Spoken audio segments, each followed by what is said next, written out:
in order to be a true believer, in order to be a child of God, the Holy Son of God was forsaken by His Father and then crushed under His own Father's punishment. You say, oh, Brother Paul, you've gone too far now. Have you not read Isaiah 53:10? It pleased the Lord to crush Him. Take a 10,000-pound millstone and put another on top of it. Put a grain of wheat between them and see what you've got when it comes out on the other end. Take a dam 100,000 miles high and 100,000 miles wide and have it break in front of you. And as the torrent of water rolls down towards you to engulf you, to destroy you, all of a sudden the ground opens up and drinks it down, and not one drop splashes to your feet. And so Christ raised His hand up to heaven and took the wrath of God, that great cup, and drank it down. And when He cried out, "It is finished," He turned it over and not one drop came out.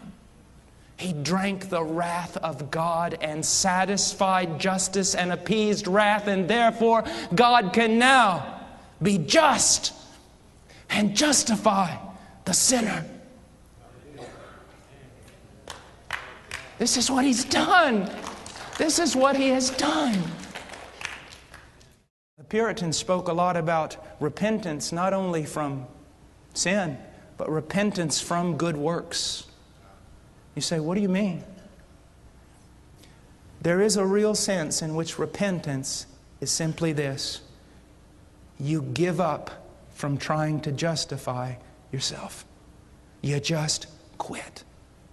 You see that every one of your most righteous deeds is better than filthy rags, and you detest them, and you throw them to the floor, and you stand there before God and say, unless you move on my behalf, I am damned. And you believe. You believe. You trust. There is a deacon in my church back home. Little church in the middle of a cornfield. And I love this man. He's walked with God longer than I've been alive. And he remembers telling me one time he told me about his conversion. He said, I was a good fella, as fellas go. He said, but the preacher said something that morning and it stirred my heart, and I thought, what does it mean to believe? What does it mean to believe? He went up in his hayloft and he was just walking around. He said he found himself finally with his toes hanging over the edge of the loft, just kind of standing there. He said, all of a sudden it just dawned on me.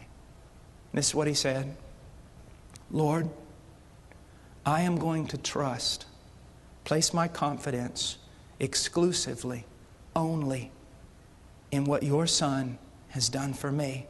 And if that very thing, if what He has done for me is not strong enough to save me, then I will go to hell, because I will not trust in another thing. Right now, if this preacher died, he would go to heaven. Not because I spent years in the jungles and the Andes Mountains of Peru. Not because of piety, devotion, or Bible study. Not because of denominational affiliation, baptism, or participation in the Lord's Supper. If I died right now, I would go to heaven because 2,000 years ago, the Son of God shed His blood for this wretched man. And that is my hope. And I expect that that scarlet thread is strong enough to hold me when I swing out into eternity upon it.